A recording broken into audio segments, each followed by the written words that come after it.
Hello बच्चों, कैसे हो? आई होप सब बढ़िया होंगे।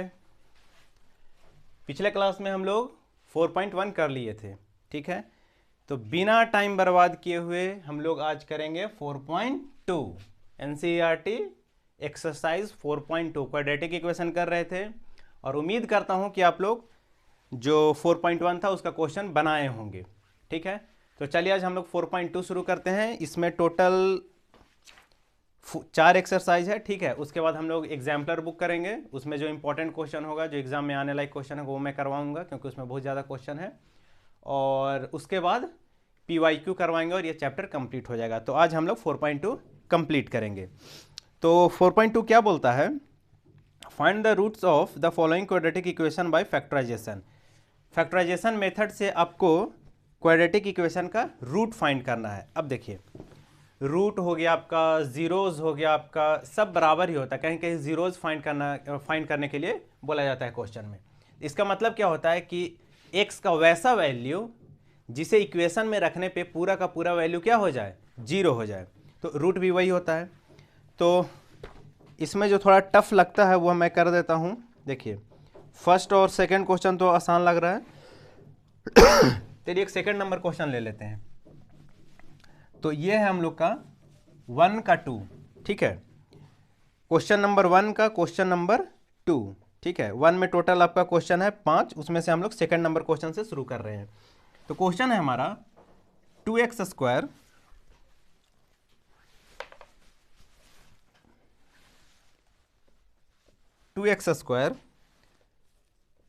Plus x minus 6 is equal to 0। इसका हम लोग को क्या करना है, रूट बताना है। तो फैक्टराइजेशन मेथड तो थोड़ा बहुत पढ़े ही होंगे। चलिए देखते हैं क्या करना रहता है। बस प्रोसेस एक बार देख लीजिए। जो कांस्टेंट टर्म हुआ ये 6, और जो कोफिशिएंट ऑफ एक्स स्क्वायर होता है, ठीक है। क्वाड्रेटिक का जो कोफिशिएंट होता है, क्वाड्रेटिक कहने का मतलब जो एक्स स्क्वायर वैल्यू है उसका जो कोफिशिएंट है, इन दोनों को आपस में पहले मल्टीप्लाई करना पड़ता है। तो मल्टीप्लाइड वैल्यू कितना हो गया, 2 × 6 इज इक्वल टू 12, ठीक है।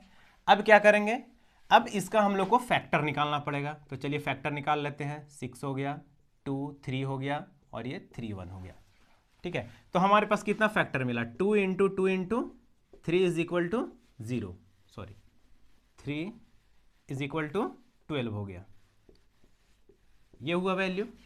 अब हमें ऐसा पेयर बनाना है कि जब मल्टीप्लाई करें तो 12, मतलब ये 3 नंबर से ऐसा पेयर बनाना है कि एडिशन और सब्ट्रैक्शन से x आ जाए। करना यही रहता है। तो कैसे आ सकता है, देखिए अगर हम 2 × 2 कर दे तो 4 हो जाएगा, और इधर × 3 में अभी भी ये तो 12 बनेगा, लेकिन अगर 4 - 3 कर दे तो हमें x मिल जाएगा, मतलब 1 मिलेगा। तो अगर हम इसे 4x और इसे 3x बोल दे तो x बन जाएगा। यही काम यहाँ पे हम लोग करेंगे। तो 2x² प्लस x था, तो x कैसे आएगा, तो 4x - 3x - 6 is equal to 0। Last में x लगा देना और काम कर लेना है।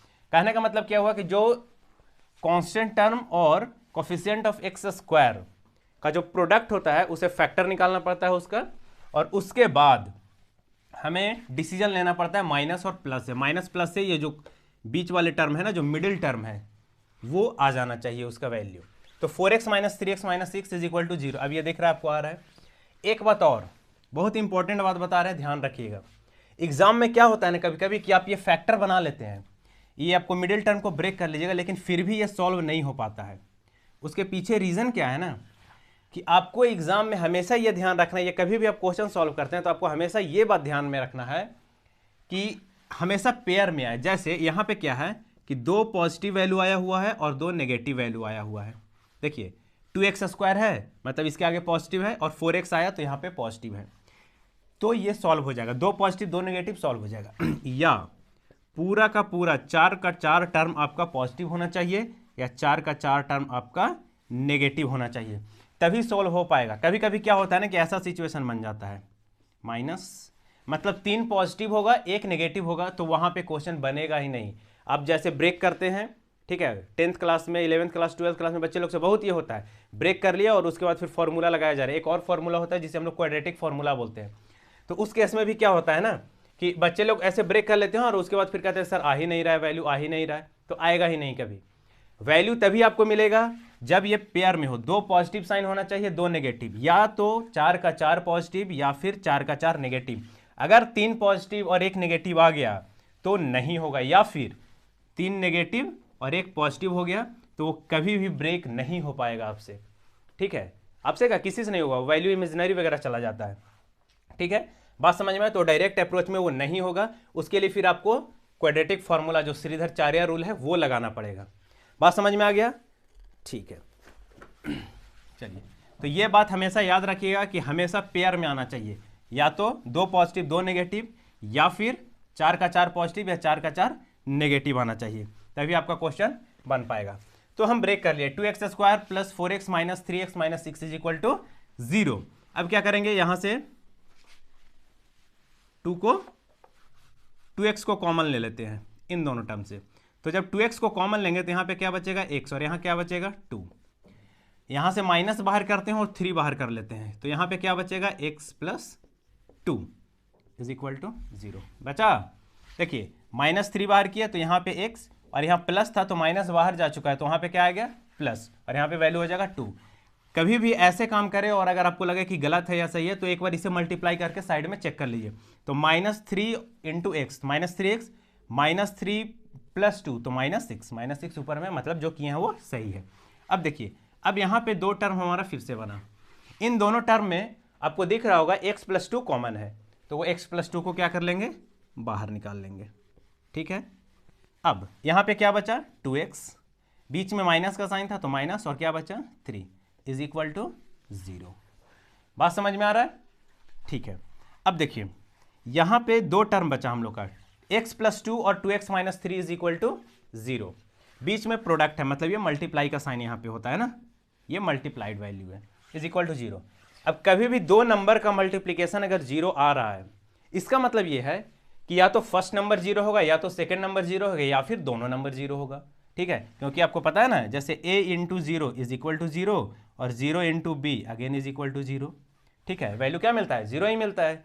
तो हम लोग क्या करेंगे, अब हमें तो पता नहीं है कि इनमें से कौन सा 0 था, तो दोनों को 0 से इक्वेट कर देंगे। इक्वेट करने का मतलब x plus 2 is equal to 0 लिख देंगे, और 2x minus 3 is equal to भी 0 लिख देंगे। तो जब x plus 2 is equal to 0 लिखेंगे, यहाँ पे हमें मिलेगा x is equal to -2 x का वैल्यू, और जब 2x minus 3 is equal to 0 लिखेंगे, यहाँ पे हमें मिलेगा 2x इज इक्वल टू 3 और x इज इक्वल टू 3/2। तो ये 2 हमारा रूट आया। ठीक है, कभी कभी क्वेश्चन में चेक करने के लिए आता है कि वैल्यू साइड में दे देगा और बोलेगा कि ये इसका रूट है या नहीं है, या जीरोज है या नहीं है। कहने का मतलब क्या हुआ कि जो x का वैल्यू है, इस वैल्यू को वापस क्वेश्चन में पुट करके आपको देखना है। अगर क्वेश्चन में पुट किए और वैल्यू 0 आ गया, इसका मतलब क्या था कि ये इसका रूट है। बात समझ में आया? तो क्वाड्रेटिक क्वेश्चन सॉल्व करने से पहले, ठीक है, क्वाड्रेटिक का जो क्वेश्चन है उसे सॉल्व करने से पहले आपको ये ध्यान में रखना है कि 2 पॉजिटिव 2 नेगेटिव हो, या 4 का 4 पॉजिटिव 4 का 4 नेगेटिव हो। अगर ऐसा नहीं हुआ तो कभी भी आप ब्रेक नहीं कर पाइएगा, और अगर ब्रेक नहीं कर पाइएगा तो आपका समय एग्जाम में बर्बाद होगा। ठीक है, तो हमेशा ये बात को याद रखना है। और अगर ज़्यादा टेंशन है कि इसमें ब्रेक हो पाएगा या नहीं हो पाएगा, तो फिर डायरेक्ट क्वाड्रेटिक फार्मूला लगा दीजिए, पढ़े ही होंगे वैसे, हम लोग आ रहे हैं आगे, -b प्लस माइनस √d/2a, और d क्या होता है, b² - 4a, जो कि डिस्क्रिमिनांट होता है। ठीक है, चलिए, तो हमारा क्वेश्चन नंबर 2 हो गया। सेकेंड नंबर, अब फर्स्ट आसान है। ठीक है, फर्स्ट इसी प्रकार ट्राई कीजिएगा, बन जाएगा। उसके बाद हम लोग क्वेश्चन नंबर 3 लेते हैं, वो अच्छा क्वेश्चन लग रहा है।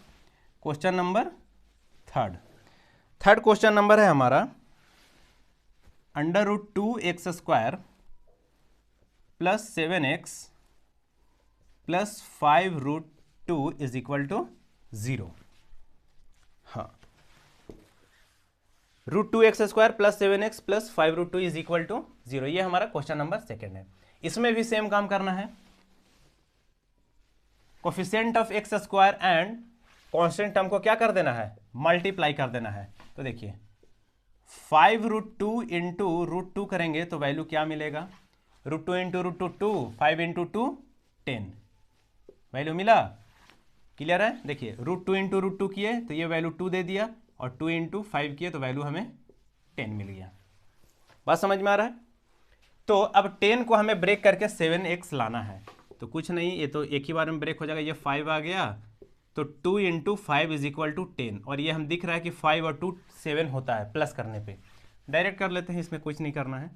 तो √2x² plus 5x plus 2x plus 5√2 is equal to 0। Ink खत्म हो गया।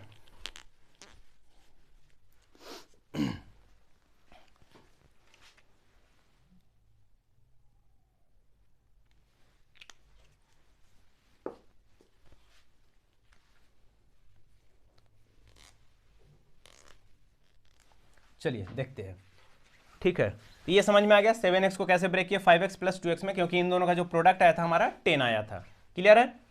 अब क्या करेंगे, इन दोनों से कॉमन निकालेंगे। क्या कॉमन निकलेगा, x तो निकल ही जाएगा, और कुछ निकले या ना निकले, तो √2x प्लस यहाँ पे क्या बचा 5, इन दोनों से x यहाँ भी था, x² यहाँ भी था, तो x बाहर कर लिए, क्या बचा √2x प्लस 5, प्लस यहाँ से क्या बाहर किया जाए, देखिए यहाँ 2x था, ये वैल्यू क्या लिखा हुआ है हमारा 2x है, ठीक है, प्लस 5√2 था, तो 2 दोनों में है, मतलब यहाँ पे √2 है, यहाँ 2 है, तो √2 तो कॉमन आ ही सकता है, तो यहाँ से हम √2 कॉमन कर लिए बाहर। यहाँ पे क्या बचा √2x, और यहाँ पे क्या बचा 5 इज इक्वल टू 0। बात समझ में आ रहा है।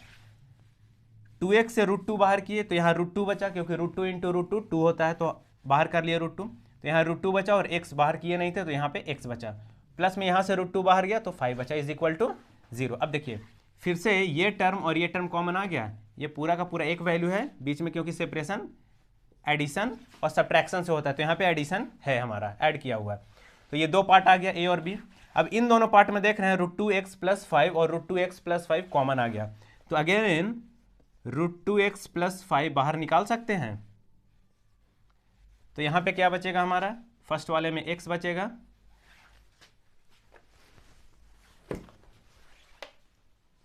फर्स्ट में क्या बचेगा x बचेगा, यहाँ पे दिख रहा है आपको, और यहाँ से बचेगा हमारा √2। क्लियर है, is equal to 0। Again a और b आ गया, product of two number is equal to 0, that means क्या हो गया, a भी 0 हो सकता है और b भी 0 हो सकता है, तो चलिए कर देते हैं, √2x plus 5 is equal to 0 slash x plus √2 is equal to 0, दोनों नंबर 0 हो सकता है, बात समझ में आ रहा है। यहाँ से हो जाएगा √2x इज इक्वल टू -5 और x is equal to -5/√2, x is equal to क्या आ गया -5/√2। इसमें देखते हैं, तो x का वैल्यू हमें मिलेगा -√2, आंसर मिला लीजिएगा, यही होना चाहिए, ठीक है। तो ये हमारा x का वैल्यू मिला, उम्मीद करते हैं समझ में आ रहा होगा बात, ठीक है। ये अच्छा क्वेश्चन था, रूट वगैरह का क्वेश्चन में बच्चे लोग अक्सर फंसते रहते हैं, तो इसे चेक कीजिए और खुद से भी सॉल्व करते रहिए, ठीक है। जब आप वीडियो लेक्चर देखना शुरू करें तो एनसीईआरटी बुक लेकर बैठिए, और पेन कॉपी भी साथ में लेकर बैठना है। क्वेश्चन जो मैं यहाँ पे लिख रहा हूँ, पहले वो क्वेश्चन को एक बार ट्राई करिए, क्योंकि जो इंपॉर्टेंट क्वेश्चन है वही मैं यहाँ पे डील करूँ, मतलब जिसमें बच्चे लोग फंस सकते हैं, क्योंकि एनसीईआरटी में कुछ क्वेश्चन ऐसा है जो बहुत आसान है, वो किसी से भी बन जाता है। तो जो क्वेश्चन लगता है हमको कि नहीं ये क्वेश्चन बता देना चाहिए, इसमें फंसने का चांसेस है, वो क्वेश्चन करवाऊंगा, प्लस एनसीईआरटी एग्जाम्पलर का क्वेश्चन करवाऊंगा, और फिर PYQ करवाऊंगा। अगर इतना कर लेते हैं तो एग्जाम आपका बिंदास जाएगा, सिर्फ आपको प्रैक्टिस कर लेना है एक बार, ठीक है। चलिए बढ़ते हैं अगले क्वेश्चन की ओर।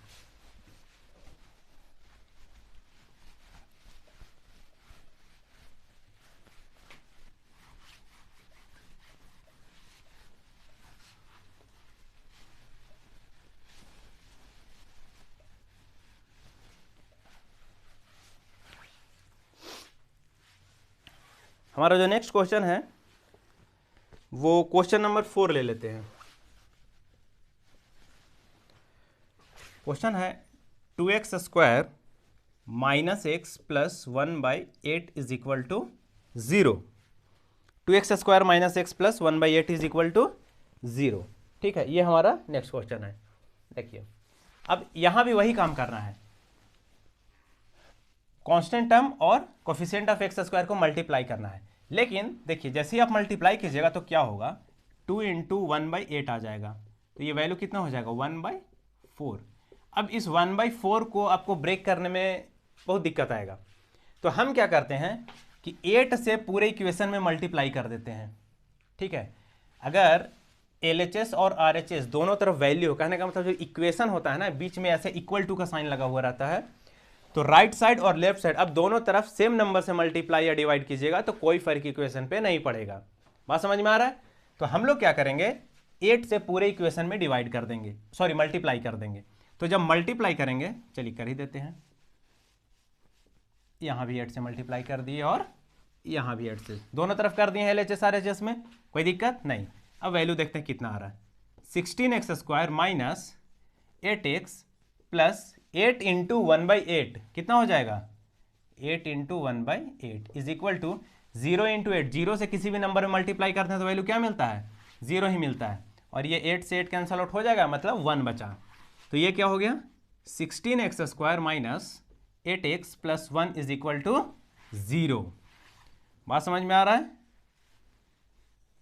अब देखिए, अब ये नॉर्मल फॉर्म में आ गया। तो हमें क्या करना था कि जो 1/8 है तो टोटल वैल्यू को 8 से मल्टीप्लाई कर दिया, जब 8 से मल्टीप्लाई किए तो 8 नीचे वाला डिनोमिनेटर में जो 8 था वो हट गया। क्लियर है? बात समझ में आ रहा है? ठीक है, अब फिर से वही काम आ गया, यहाँ पे 16 इंटू 1 किए तो 16 आ गया। अब 16 का फैक्टोरियल निकालना और हमें कितना वैल्यू बनाना है, 8 बनाना है। ठीक है, तो कितना हो जाएगा, 4 4 से हो जाएगा, तो ये 8 हो गया, 2 हो गया, 4 हो गया, 2 और 2, 2 1। देखिए कितना आया, 2 into 2 into 2 into 2 is equal to 16 आया। और हमें यहाँ पे कितना बनाना है, -8 का बनाना है। तो 2 इंटू 2 4, 16, मतलब 4 4 अगर ले लेंगे, देखिए ये मल्टीप्लाइड वैल्यू आपको चेक करते रहना है कि वैल्यू 16 ही आना चाहिए हमेशा, लेकिन जब इन दोनों वैल्यू को ऐड या सब्ट्रैक्ट करें तो ये मिडिल टर्म हमें मिलना चाहिए जो -8x लाना है। तो 4 4 8 होता है, माइनस प्लस बाद में देखेंगे, 4 4 8 होता है। तो हम क्या करेंगे, यहाँ पे 16x² 4 4 8, तो यहाँ -4 कर लेंगे, -4x plus 1 is equal to 0। देखिए अभी भी वो क्राइटेरिया फुलफिल हो रहा है जो हम पहले ही बताए थे कि 2 पॉजिटिव 2 नेगेटिव, या 4 का 4 पॉजिटिव या 4 का 4 नेगेटिव। यहाँ भी देखिए फर्स्ट वाला पॉजिटिव है आपका, लास्ट वाला पॉजिटिव है और बीच में 2 नेगेटिव है, तो अभी भी सही है, कोई दिक्कत नहीं है। चलिए अब क्या करते हैं हम लोग, यहाँ से 4x कॉमन ले लेते हैं इन दोनों टर्म से। यहाँ 4 है, x है, इसमें भी 4 आ जाएगा और x² है तो कॉमन हो जाएगा। यहाँ क्या बचा, 4x। बात समझ में आ रहा है? माइनस यहाँ पे 1 बचेगा। यहाँ से क्या करते हैं हम लोग, -1 कॉमन ले लेते हैं। क्यों? क्योंकि 4x - 1 यहाँ पे हम लोग को जनरेट करना है। तो अगर -1 कॉमन लेंगे तो यहाँ पे क्या बचेगा, 4x, और यहाँ पे माइनस बाहर जा चुका है तो -1 इज इक्वल टू 0। अब देखिए हम पहले ही बता चुके, कभी भी ऐसे में कन्फ्यूजन हो जाता है बच्चों लोग से, तो करना क्या है आपको कि जो लिखे उसे एक बार मल्टीप्लाई करके साइड में देख लीजिए कि ऊपर वाला वैल्यू मिल रहा है, चेक कर लेते हैं। तो -1 इंटू 4x करेंगे तो -4x मिलेगा, बिल्कुल मिलेगा। -1 इंटू -1 करेंगे तो माइनस माइनस प्लस होता है, +1 मिल जाएगा। बात समझ में आ रहा है? मतलब जो किए हैं वो सही है। ठीक है, अब देखिए इन दोनों टर्म में 4x - 1 4x - 1 अगेन कॉमन आ गया, तो 4x - 1 को बाहर कर लिए और ये क्या बचा हमारा, 4x - 1 बाहर गया, यहाँ से भी हमें 4x - 1 इज इक्वल टू 0। इसका 4x यहाँ लिखें और इसका -1 यहाँ लिखें। क्लियर है? देखिए अब फिर से ये दोनों टर्म सेम हो गया, तो वैल्यू तो 2 मिलेगा लेकिन एक ही वैल्यू होगा। तो 4x - 1 इज इक्वल टू 0 और 4x - 1 इज इक्वल टू 0। तो यहाँ से क्या मिला हमें, 4x इज इक्वल टू 1 और x is equal to 1/4। Similarly यहाँ से भी वही वैल्यू मिलेगा, 4x इज इक्वल टू 1 और x इज इक्वल टू 1/4। देखिए तो यहाँ जो वैल्यू मिला है ना वो दोनों सेम है। तो आगे चल के जो हम लोग 4.3 या 4.4 में होगा वो तो रूट्स के बारे में पढ़ना है। तो यहाँ पे क्या हुआ ना कि दोनों सेम रूट आ गया। टोटल 2-3 तरह का रूट होता है, जैसे डिस्टिंक्ट रूट एक बोला जाता है। कहने का मतलब कि जो रूट आया है आपका, जो वैल्यू आया है x का, वो दोनों अलग अलग है। ये क्या हो गया, दोनों सेम रूट हो गया। और एक में इमेजिनरी रूट होता है, वो मतलब क्लास 11th में पढ़ना है, 10th में नहीं आएगा। ठीक है, उसके लिए डिस्क्रिमिनेंट जो होता है वो <0 होता है, d <0। d का वैल्यू होता है b² - 4ac। वो देखेंगे हम लोग आगे के क्लासेस में देखेंगे, 4.3 4.4 में आप लोग का होगा। ठीक है, तो ये बात समझ में आया। क्वेश्चन नंबर 4 था ये। चलिए आगे बढ़ते हैं, ये इंपॉर्टेंट क्वेश्चन है इसीलिए ये सब लिख रहे हैं हम। ये एग्जाम में स्टेट बोर्ड वाले बच्चों के लिए प्लस में सीबीएसई में कहीं भी ये क्वेश्चन आ सकता है, इस टाइप का क्वेश्चन।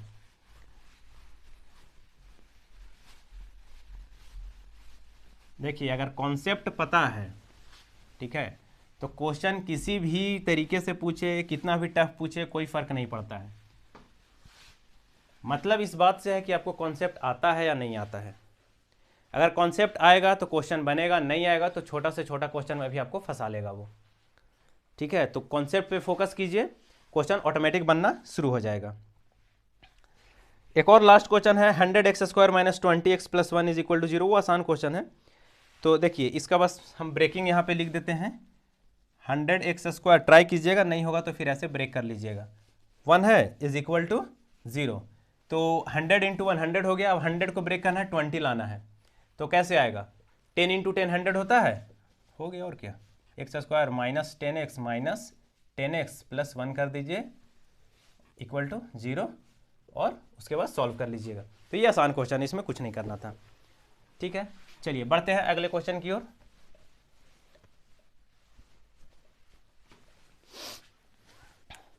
क्वेश्चन नंबर 2 बोलता है solve the problems given in example 1। अच्छा एग्जाम्पल 1 कहाँ? एग्जाम्पल 4 5 3 2 1। अच्छा रिप्रेजेंट द एग्जाम्पल 1 बोलता है, देखिए आप लोग बुक में पढ़िए। Represent the following situations mathematically. John and Jeevanti together have 45 marbles. अच्छा both of them lost 5 marbles each and the product of number of marbles they now have is 124. We would like to find out how many marbles they had to start with. अच्छा ठीक है, तो ये हमें नहीं लगता solve करना चाहिए। देखिए इसका जो है ना सॉल्यूशन दिया हुआ है वहीं पे, तो एक बार प्रैक्टिस कर लीजिएगा और क्वेश्चन बन जाएगा। इसमें क्वेश्चन में कुछ नहीं है। तो नेक्स्ट क्वेश्चन देखते हैं, क्वेश्चन नंबर 3। हाँ उसका सॉल्यूशन वगैरह सब वहीं पे दिया हुआ, तो फिर क्या टाइम वेस्ट करना। क्वेश्चन नंबर 3 हमारा find 2 numbers which some is 27 and product is 182। अच्छा क्वेश्चन है, find 2 numbers which some is. Question ये है कि 2 नंबर का सम जो है ना वो दिया हुआ है आपका 27 और उन दोनों नंबर का जो प्रोडक्ट है एंड प्रोडक्ट इज 182, ठीक है। तो ऐसे बोल सकते हैं ये सम दिया हुआ वो प्रोडक्ट उन दोनों नंबर का, 2 नंबर है जैसे ए और बी, तो ए और बी का सम 27 है और ए और बी का मल्टीप्लिकेशन दैट मीन्स प्रोडक्ट जब करेंगे तो 182 वैल्यू आएगा। तो हमें एक्स का वैल्यू मतलब जो क्वाड्रेटिक बनेगा, क्वाड्रेटिक बनाने के बाद उसका रूट बनाना पड़ेगा। तो देखते हैं, मान लेते हैं लेट द फर्स्ट नंबर, ठीक है, चलिए हाँ ठीक है, फर्स्ट नंबर भी एक्स। अगर हमारा फर्स्ट नंबर एक्स हो गया, चलिए फर्स्ट नंबर अगर हमारा x हो गया तो सेकंड नंबर क्या हो जाएगा? सेकंड नंबर भी 27 - x। ये बात समझ में आया? बोला जा रहा था कि सम ऑफ 2 नंबर्स इज 27, तो मान लेते हैं कि a + b = 27 है, ठीक है। तो a का वैल्यू कितना हो जाएगा? a = 27 - b, ठीक है। तो दोनों को एक ही टर्म में लिखना था, तो अब हम यहाँ से ये हटाकर 27 - b कर सकते हैं, तभी तो 27 आएगा, b से b कैंसल आउट हो जाएगा। तो अगर पहला नंबर x है तो दूसरा नंबर कितना होगा? 27 - x होगा, क्योंकि दोनों का सम कितना था? 27। उसके बाद बोला जा रहा है प्रोडक्ट ऑफ 2 नंबर इज 182, तो कर देते हैं, ठीक है।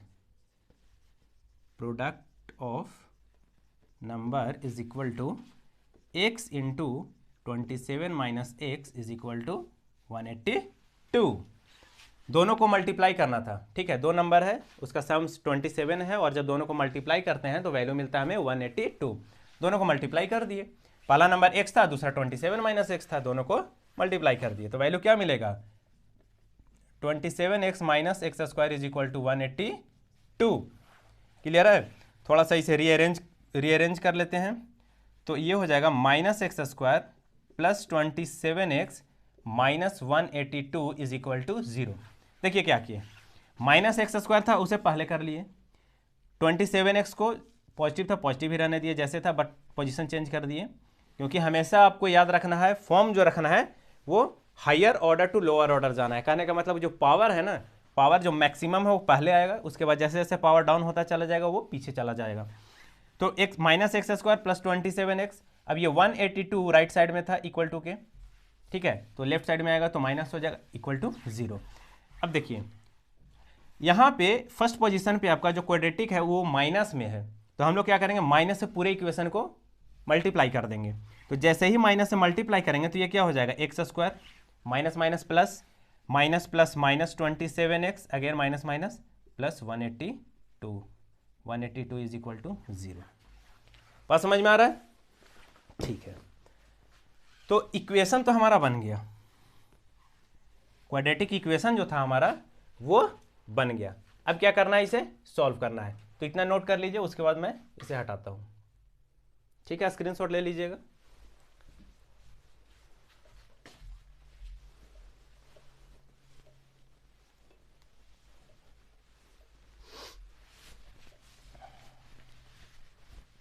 देखिए x square minus 27x plus 182 है ना, तो क्या करना है हम लोग को, 1 इंटू 182 का फैक्टर यहीं पे निकाल लेते हैं, देखते हैं कितना आता है, 291।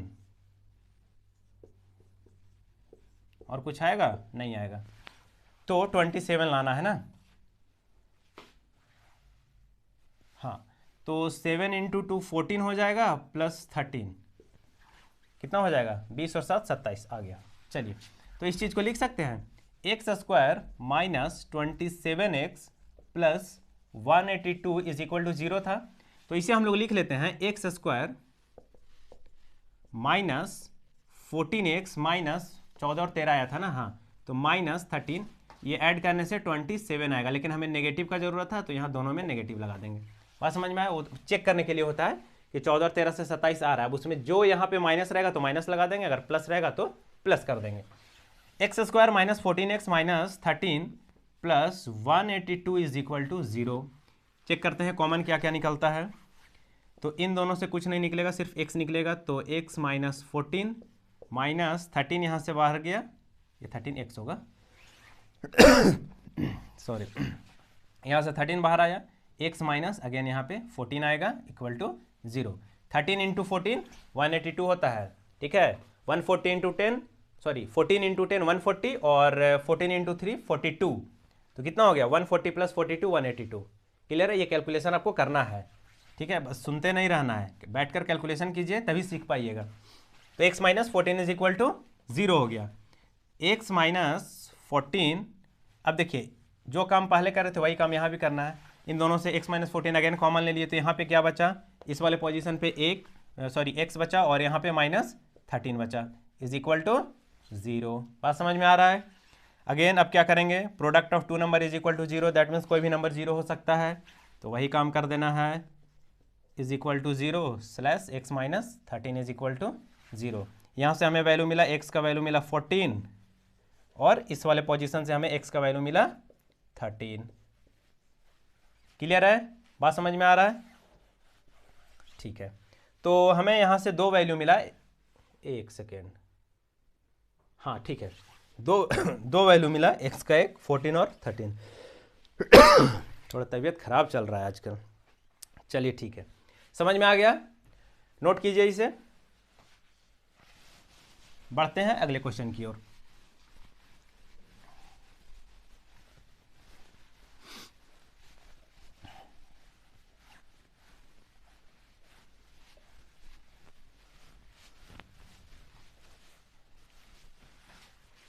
चलिए नेक्स्ट क्वेश्चन है हमारा,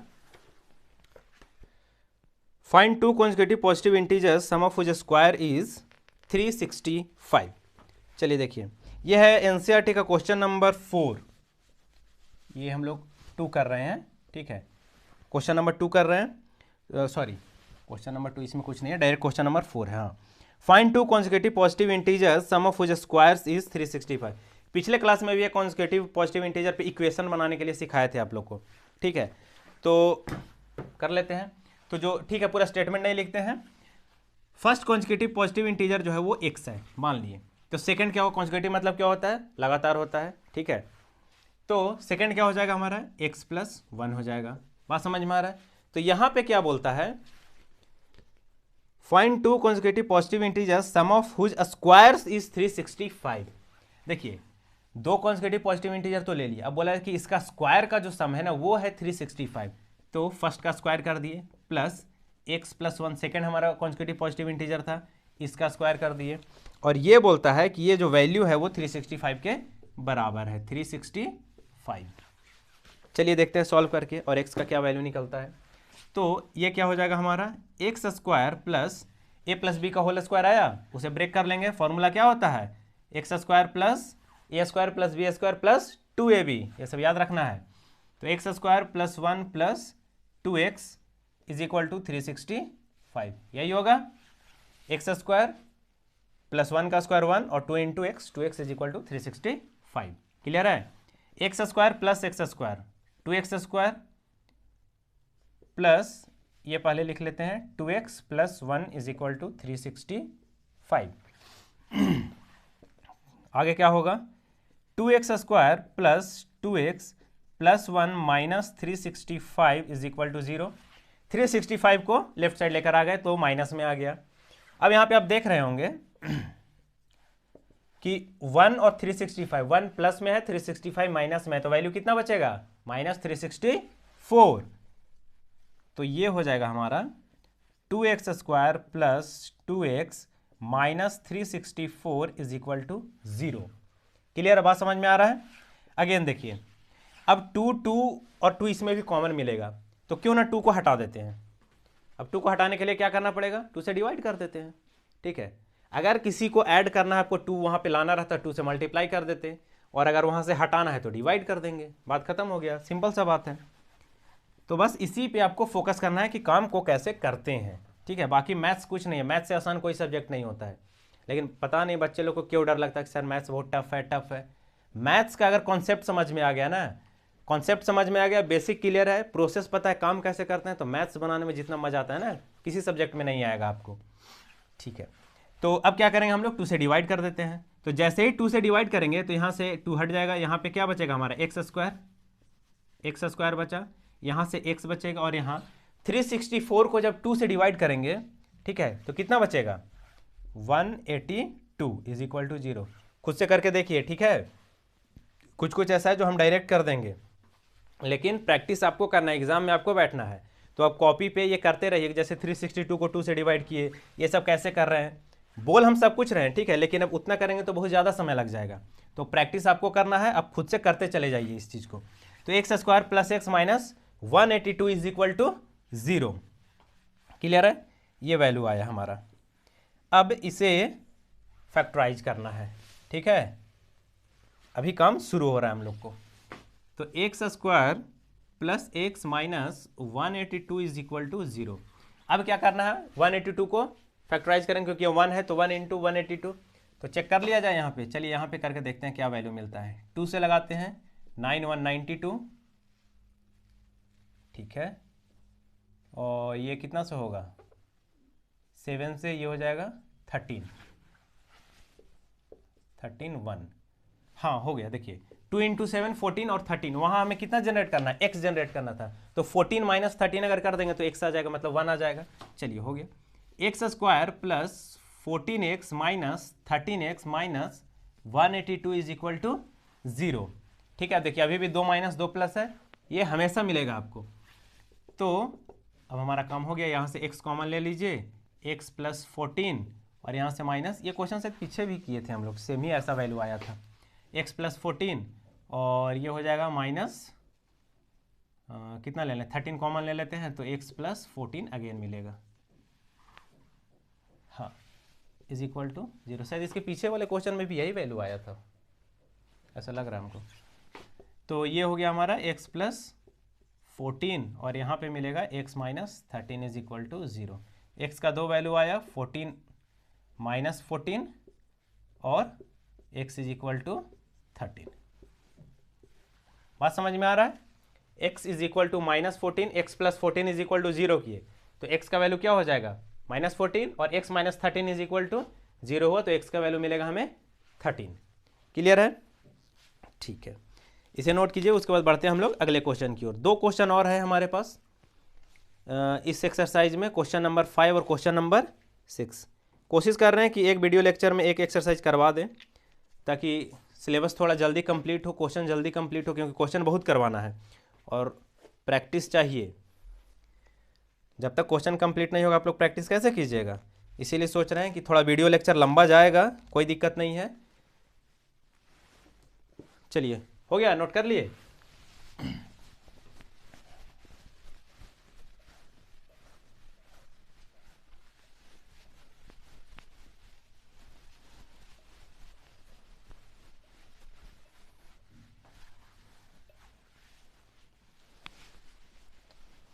चलिए, नेक्स्ट क्वेश्चन जो है हमारा वो है question number 5। The altitude of a right triangle is 7 centimetre less than its base if the hypotenuse is 13 centimetre, find the other two side. बहुत आसान क्वेश्चन है, देखिए।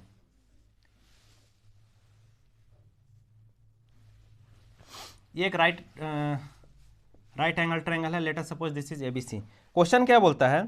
The altitude of right triangle is 7 centimetre less than its base. Let us suppose this is base और base हमारा 1 centimetre दिया हुआ है।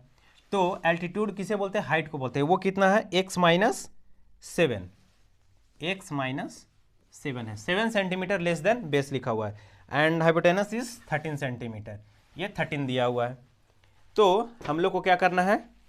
Answer बताना है, ठीक है। स्टेटमेंट लिख लीजिएगा, let the base be x centimetre then altitude is equal to x minus 7 centimetre, ठीक है। अब क्या करेंगे हम लोग? एक हाइपोटेन, ये पाइथागोरस थ्योरम है, ठीक है, जिसे हम अपने भाषा में पाइथो-बाबा बोलते हैं। पाइथो-बाबा का यूज करना है। पाइथागोरस थ्योरम क्या बोलता है? Base square plus altitude square is equal to hypotenuse का स्क्वायर। यही है ना? कुछ बच्चे ऐसे याद करते हैं, A B square plus B C square is equal to A C square. वैसे याद नहीं करना है। अगर हम पोजीशन चेंज कर देंगे ना तो वो रटा हुआ आपका रटा ही रह जाएगा, एग्जाम में गलत हो जाएगा। और 90% बच्चे जो 10 तक के हैं ना वो ऐसे ही याद करते हैं, A B square plus B C square is equal to A C square. ये बिल्कुल गलत तरीका है याद करने का। ऐसे नहीं याद करना है आपको। आपको कैसे याद करना है? Base square plus altitude square is equal to hypotenuse square. ऐसे याद कीजिएगा तो क्वेश्चन किसी प्रकार से है, ए बी सी कहीं भी रहे। हम जैसे ए बी सी ऐसे पोजीशन रखे हैं, हम इस सी को यहाँ कर दे, बी को यहाँ कर दे, तब तो हमारा ए बी हाइपोटेनस हो जाएगा और यहाँ पे तो ए सी लिखे थे हम, तो गलत हो जाएगा ना। तो इस बात को ध्यान में रखना है, ऐसे याद नहीं करना है। याद base square plus altitude square is equal to hypotenuse square से करना है आपको। चलिए, तो बेस क्या हो गया हमारा? बी सी बेस है, वैल्यू x है, तो ये x स्क्वायर हो गया, प्लस एल्टीट्यूड x माइनस 7 है, तो क्या हो जाएगा? x minus 7 whole square is equal to hypotenuse कितना दिया हुआ? 13, तो ये 13 स्क्वायर हो गया। अब हमें क्या करना है? इसे सॉल्व करना है और x का वैल्यू बताना है। चलिए शुरू करते हैं। X square is equal to X square plus x minus 7 whole square है, तो ए माइनस बी का होल स्क्वायर का फॉर्मूला लगा देंगे। फॉर्मूला क्या होता है? A square minus B square, A square plus B square minus 2ab। तो x square plus 49, B square कितना हो जाएगा? 49 minus 2ab, 2 into A into B is equal to 13 square.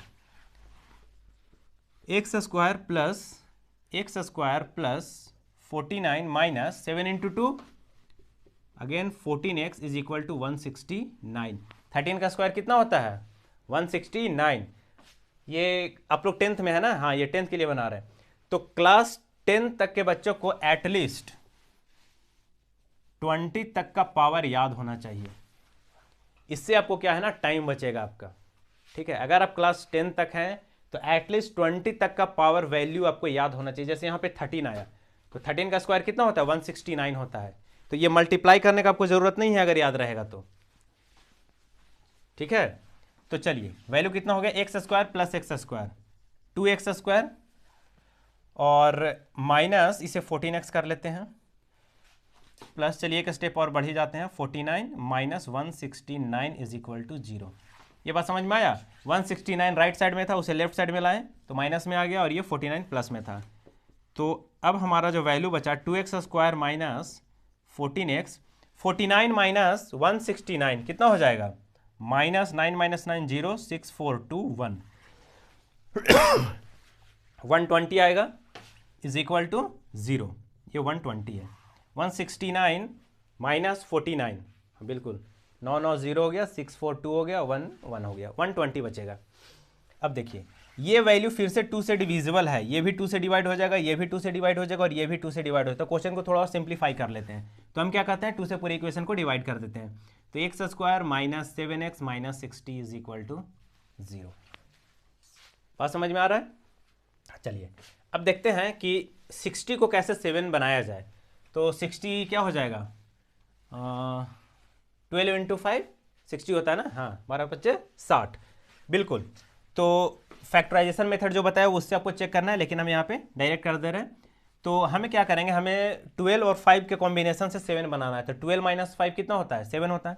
तो यहाँ पे हम कर लेंगे minus 12x plus 5x minus 60 is equal to 0। देखिए अब पहले फॉर्म बनाइएगा, तो जब फैक्टर निकालिएगा तो 5 और 12 से मिलेगा आपको, 12 इंटू 5 60 होता है। अब हमें यहाँ पे माइनस 7x चाहिए था, तो माइनस 12x करेंगे और प्लस 5x करेंगे तभी तो माइनस 7x बचेगा, और 12 इंटू 5 60 आ भी रहा है, माइनस 60 इज इक्वल टू 0। बात समझ में आ गया? ठीक है, हम इसे हटा देते हैं। तो वैल्यू हमारे पास क्या बच गया, x square minus 12x plus 5x minus 60 is equal to 0। ये वैल्यू है। x कॉमन ले लेते हैं तो x माइनस 12 आ गया, और प्लस यहाँ से 5 कॉमन ले लेते हैं तो x माइनस 12 आ गया इज इक्वल टू 0। क्लियर है? बात समझ में आ रहा है? अगेन x माइनस 12 और x माइनस 2 हमारा कॉमन आ गया, तो x माइनस 12 और यहाँ बचा x और इसमें बचा प्लस 5 इज इक्वल टू 0।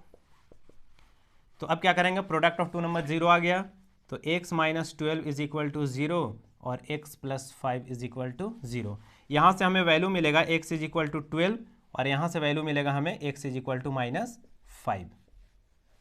अब देखिए हम जो डायग्राम बनाए थे वो कुछ इस प्रकार से ऐसे था, ये x था, ये 13 था और ये x माइनस 7 था, ऐसा था। तो यहाँ पे दो वैल्यू मिला हमें x का, x इज इक्वल टू 12 और x is equal to minus 5।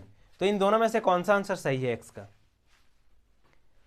देखिए ये जो हमारा 12 है वो आंसर सही है।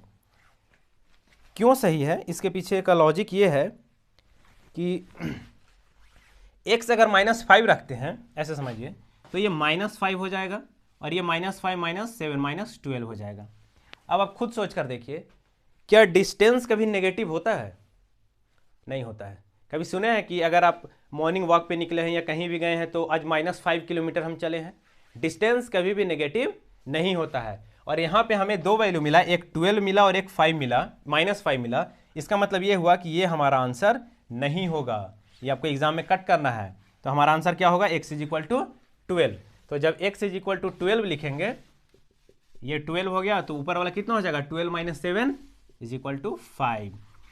समझ में आया? वैसे भी 12 और 5, जैसे 12 का स्क्वायर 144, 5 का square 25 is equal to 13 square 169 हो जाता है। मतलब वो सही आया हुआ है, जो आंसर है हमारा वो सही है। क्लियर है? बात समझ में आ रहा है? चलिए ठीक है, वीडियो बहुत लंबा जा रहा है लेकिन क्या कर सकते हैं, अब क्वेश्चन करना है, अब एक्सप्लेन करने में तो समय जाएगा। ठीक है, चलिए बढ़ते हैं अगले क्वेश्चन की ओर। और आई थिंक ये लास्ट क्वेश्चन होगा आज का हम लोग का, और इस एक्सरसाइज का भी 4.2 का। देखिए बच्चा लोग, बस मन लगाकर पढ़ाई करते रहिए। मैं जो प्रॉमिस किया हूँ वो मैं कंप्लीट करूँगा। मैं सारा का सारा क्वेश्चन एटलीस्ट एनसीईआरटी तो टच ही करूँगा, और एग्जाम्पलर और जो प्रीवियस ईयर क्वेश्चन है ना, उसमें से जो इंपॉर्टेंट क्वेश्चन होगा वो मैं करवाऊँगा आप सबको। इतना करवा दूंगा कि उससे ज़्यादा आप लोगों को पढ़ने का ज़रूरत नहीं पड़ेगा। सिर्फ मेरा चैनल पे जितना वीडियो आएगा वो सारे क्लास वाइज देख लीजिएगा, जिस जिस चैप्टर का आएगा 100% आप लोग का कंप्लीट हो जाएगा। चलिए लास्ट क्वेश्चन है, क्वेश्चन नंबर 6। क्वेश्चन बोलता है, cottage industries produce a certain number of water articles in a day. It was observed on a particular day that the cost of production of each article was 3 more than twice the number of article produced on that day. If the total cost of production on the day was, अच्छा total cost of production है ना 90, तो कुछ कुछ data दिया हुआ है वो लिख लेते हैं हम। एक 90 हो गया, 3 मोर देन ट्वाइस, तो 2x प्लस 3 एक डेटा हो गया, और कुछ है, ये टोटल कॉस्ट था, और कुछ नहीं है, तो ये x हो गया। चलिए क्वेश्चन ये है वो समझिए बात को, क्वेश्चन बहुत आसान है, बस थोड़ा बड़ा लिखा हुआ है तो बच्चे लोग को क्वेश्चन पढ़ने में ही समझ में नहीं आता सर ये क्या क्वेश्चन बोल रहा है। चलिए देखिए, क्वेश्चन ये था कि कोई एक कंपनी है, ऐसे समझिए कोई एक कंपनी है, वो जैसे मान लेते ये मार्कर है, ये मार्कर का एक कंपनी है, बात समझ में आया। तो ये कंपनी एक दिन में एक्स नंबर ऑफ मार्कर बनाती है, ठीक है, बात समझ में आ रहा है। तो एक दिन में एक्स नंबर ऑफ मार्कर बनाती है और ईच मार्कर का जो कॉस्ट है, मतलब एक मार्कर का जो कॉस्ट है वो 2x + 3 है। कहने का मतलब कि जितना मार्कर बन रहा है ना उसमें पहले 2 से मल्टीप्लाई कीजिए और उसमें फिर 3 ऐड कर दीजिए, वो जो वैल्यू बना वो एक मार्कर का कॉस्ट पड़ेगा आपको। क्लियर है, बात समझ में आ रहा है। और जो टोटल कॉस्ट है जो पूरा बना, ठीक है, जो मान लेते हैं कि एक दिन में 20 आर्टिकल बना, 20 मार्कर बना, तो जो टोटल पैसा बेचने पे आया वो आया हमारे पास 90 रुपीज़। क्वेश्चन यही बोला जा रहा है, ठीक है। तो हम लोग क्या करेंगे, अब देखिए जैसे ये मार्कर है, मान लेते हैं कि एक मार्कर है, इसका 10 रुपया दाम है, तो अगर 4 मार्कर हो जाएगा तो क्या करेंगे, 4 × 10 40 रुपीज़। तो यही तो ये दिया हुआ है ना, ये बोल रहा है कि एक्स नंबर ऑफ मार्कर बन रहा है कंपनी में और एक मार्कर का प्राइस 2x + 3 है और टोटल वैल्यू जो बन रहा है वो 90 बन रहा है। बस हो गया, इतना आसान क्वेश्चन था, बात समझ में आ गया। क्वेश्चन यही था कि एक कंपनी है जो x नंबर ऑफ आर्टिकल्स एक दिन में प्रोड्यूस करता है, चलिए भैया कर दिए, और जो कॉस्ट ऑफ आर्टिकल है, एक आर्टिकल का जो कॉस्ट है, प्राइस है, वो है 2 times of x + 3, twice of articles + 3, तो 2x + 3 कर दिए, और जो टोटल वैल्यू बनता है वो 90 बनता है। अरे 90 हो जाता है कॉस्ट, तो भैया कर दिए, यही काम तो करना था कि मार्कर है, एक मार्कर का प्राइस मान लेते हैं 10 रुपया है, तो 4 मार्कर कितना हो जाएगा, 4 × 10, तो नंबर ऑफ आर्टिकल्स x 4 हो गया और प्राइस में 2x + 3 कर दिए और 40 की जगह पे 90 कर दिए। अब इसी को तो सॉल्व कर लेना है। स्टेटमेंट में क्या लिखना है आप लोग को, लेट द नंबर, क्या था, x में दिया हुआ था ना, कहाँ गया क्वेश्चन, क्वेश्चन नंबर आपका था, हाँ ये आया हमारा, हाँ, तो हम लोग क्या कर लेंगे, let the number of article produce be x, let the number of article produced be x, ठीक है, बात समझ में आ रहा है। उसके बाद हम लोग क्या कर लेंगे, हाँ, cost of production of each article, second statement आप लिख सकते हैं, cost of production of each article. मैं जो बोल रहा हूं उस पर ज़्यादा फोकस कीजिएगा क्योंकि थोड़ा मैं स्पीड में लिखता हूं तो पता नहीं चलता है, ठीक है। बहुत लोग बोलते हैं कि सर अब मैथ्स क्यों पढ़ा रहे हैं, आप तो ऐसा लिखते हैं, आपको डॉक्टर बनना चाहिए था। चलिए कोई बात नहीं, cost of production of each article is equal to 2x + 3, बस इतना ही आपको लिख देना स्टेटमेंट में, let the number of articles produced be x and cost of, हाँ, cost of product of each article, नहीं कुछ और होगा, प्रोडक्शन होगा, cost of production, PRODUCTION, cost of production of each article is equal to 2x + 3, वो statement लिखने का था। मेन देखिए स्टेटमेंट आप कभी भी बुक्स में क्वेश्चन दिया हो उससे आप लिख लीजिएगा, उसमें बहुत कुछ नहीं करना है, मेन होता है ना क्वेश्चन को समझना कि क्वेश्चन को करना कैसे है, ठीक है।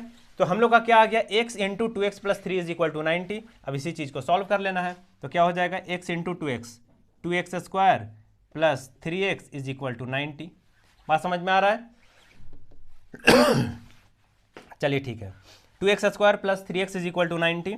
अब देखिए 2x² + 3x - 90 is equal to 0 होगा, 2x² + 3x - 90, 90 उस साइड था, मतलब राइट साइड था, लेफ्ट साइड में लेकर आए, साइन चेंज हो गया, माइनस हो गया, 2x² + 3x - 90 is equal to 0। अब क्या करेंगे, 90 और 2 को मल्टीप्लाई करेंगे, तो 90 × 2 कितना हो जाएगा, 9 × 2 18 होता है, दैट मीन्स 180 आ जाएगा, ये हमारा 180 आ गया। और इससे हमें 3 जनरेट करना है तो फैक्टर करना पड़ेगा, चेक करते हैं क्या होता है, 290, 245, 2 आ जाएगा हमारा 15, सॉरी 2 से नहीं आएगा, तो ये 3 से 15 आएगा और ये 5 से 3 आ जाएगा, 3 1। कहने का मतलब कि 2 3 मिला है हमें, 2 2 3 3 एंड 5, और इससे हमें 3 जनरेट करना है। देखते हैं। हाँ, 5 इंटू 3 15 कर लीजिए, और 3 इंटू 2 इंटू 2 कितना हो जाएगा, 3 इंटू 2 6 इंटू 2 12। तो 15 इंटू 12 कितना होता है, 180 होता है, तो मतलब हमारा सही है।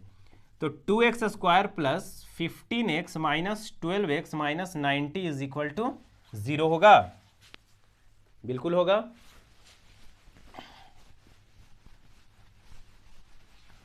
ठीक है, तो 2x square plus 15x minus 12x minus 90 is equal to 0, इसे यहाँ लेकर आते हैं, और तो ये हो जाएगा हमारा 2x square plus 15x minus 12x plus minus 90 था ना, हाँ, माइनस 90 इज इक्वल टू 0।